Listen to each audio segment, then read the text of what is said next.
Assalamualaikum warahmatullahi wabarakatuh. Perkenalkan, nama saya Andika Robi Wianda dengan nomor induk mahasiswa 333218131. Saya adalah mahasiswa Teknik Elektro di Universitas Sultan Ageng Tirtayasa. Di sini saya akan menjelaskan video take home UTS Etika Profesi, di mana saya akan menjelaskan contoh etika di bidang teknik elektro dan pandangan saya terkait rencana untuk menerapkan etika profesi tersebut ketika saya lulus nanti. Kecelakaan sering terjadi ketika melakukan pekerjaan di bidang teknik elektro, seperti masalah pada kelistrikan yang dapat menyebabkan bahaya, baik itu ringan hingga berat, bahkan dapat mengakibatkan kematian bagi pekerjaannya sendiri. Etika profesi memiliki pengertian sebagai suatu sikap hidup yang bertujuan untuk dapat memberikan suatu pelayanan yang bersifat profesional terhadap masyarakat.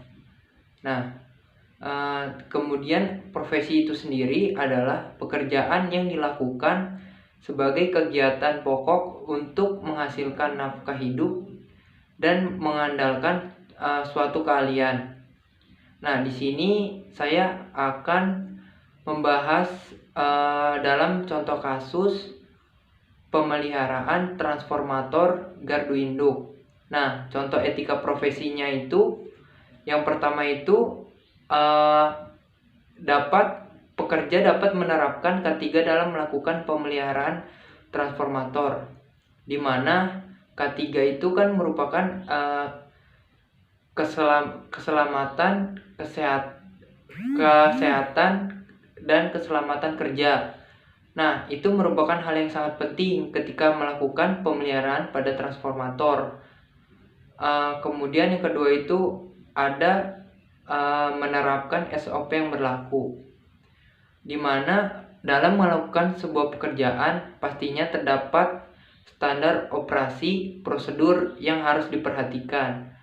Nah, untuk itu untuk pekerja sendiri itu perlu memahami SOP itu sendiri, mungkin dari peralatan yang harus disiapkan apa saja, terus hal-hal apa saja yang dilarang, yang di luar batasan.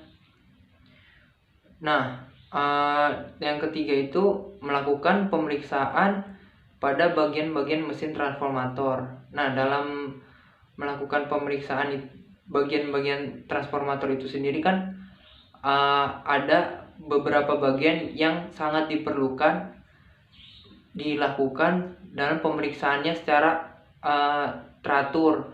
Misalnya ketika melakukan pemeriksaan fisik, melakukan pemeriksaan pada kelistrikannya.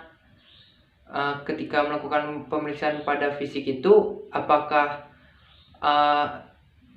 bodi transformator itu masih layak untuk digunakan atau perlu diganti. Nah, begitupun dengan kelistrikannya, apakah kelistrikannya itu masih memenuhi standar sesuai yang diperlukan dalam sebuah transformator, atau perlu adanya pergantian gitu tuh.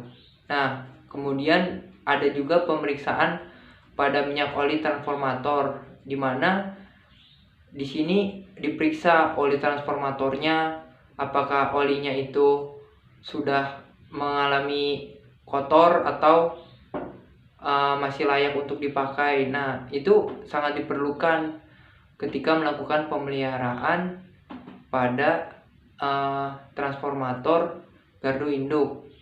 Nah, untuk rencana kedepannya itu kita memerlukan pemeliharaan, yaitu dengan pemahaman K3. Nah, di sini perlunya K3 itu kita perlu pemahaman yang lebih luas dari K3 itu sendiri agar tidak adanya terjadi kecelakaan-kecelakaan yang tidak kita inginkan. Nah, kemudian juga kita memahami SOP yang berlaku saat melakukan pemeliharaan transformator. Hal ini berfungsi untuk agar kita dalam melakukan pemeliharaannya kita sesuai standarnya. Jadi kita tidak melakukan hal yang berlebihan yang mengakibatkan bahaya pada diri kita sendiri, mungkin bahaya ringan, berat, atau bahkan bisa menyebabkan kematian pada diri kita sendiri. Nah, yang ketiga itu memahami cara spesifik terkait bagian-bagian transformator. Nah, tadi kan bagian transformator yang perlu diperhatikan itu seperti melakukan pemeriksaan fisik, di mana kita harus mengetahui nih spesifikasi fisik yang layak seperti apa, terus kemudian yang tidak layak itu seperti apa, terus kemudian ketika melakukan pemeriksaan kelistrikan dengan daya serta tegangan berapa yang masih layak untuk digunakan, dan ketika tidak layak itu seperti apa gitu kan. Kemudian ketika melakukan pemeriksaan pada minyak oil transformator, di situ ada takarannya kan.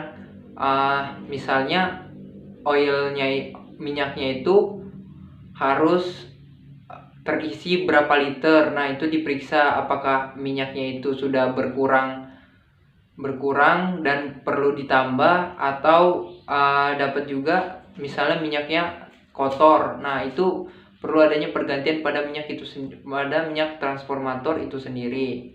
Nah, mungkin itu saja yang dapat saya sampaikan. Kurang lebihnya mohon maaf. Wabillahi taufiq wal hidayah. Wassalamualaikum warahmatullahi wabarakatuh.